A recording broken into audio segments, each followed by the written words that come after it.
असे एकूण 22 आपल्याकडे इंटरॅक्टिव्ह पॅनल आहेत. म्हणजे या धर्तीवर हे असेच सगळे प्रत्येक 22च्या 22 आणि आता 2 काल दिलेले एकूण 24 आपल्या शाळेमध्ये इंटरॅक्टिव्ह पॅनल आहेत.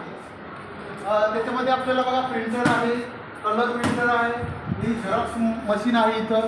तसेच इथं सगळं खेळाचं साहित्य आहे.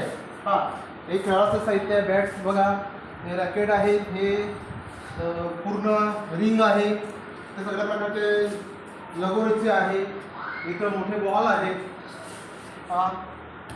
हे सगळं चेसचं साहित्य आहे. हे सगळं साहित्य अर्धच आहे, कारण हे अर्ध साहित्य आपण त्या वर्गाला दिलेलं आहे आणि ते वर्गातले विद्यार्थी ते पीटीच्या तासाला वापरत असतात. जे आहे आपल्या इथं आणि वर्गात तिकडं बघा, तिकडं पण CCTV दिसतं. तर प्रत्येक वर्गात CCTV आहे.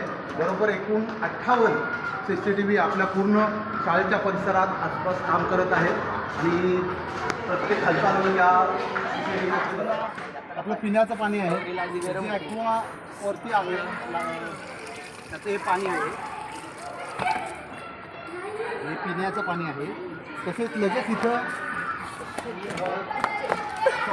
मुलांसाठी प्रसाधनगृह आणि मुलींसाठी तिकडं आहे. असंच वरती सुद्धा आहे.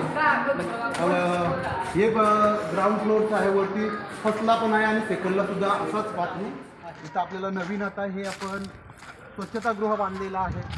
त्याच्यामध्ये आपल्याला हे जे स्वच्छतागृह आहे ते जवाहरलाल नेहरू पोर्ट अथॉरिटी याने आपल्याला दिलेलं आहे आणि मुलांसाठी आणि मुलींसाठी आता आपल्याला योग्य प्रकारे आपल्याकडे स्वच्छता लॅब आहे. ही केमिस्ट्रीची लॅब आहे, ही केमिस्ट्रीची लॅब आहे. आणि ही पाहूया, ही आता आपली बायोची लॅब आहे. अशा 3 लॅब आहेत.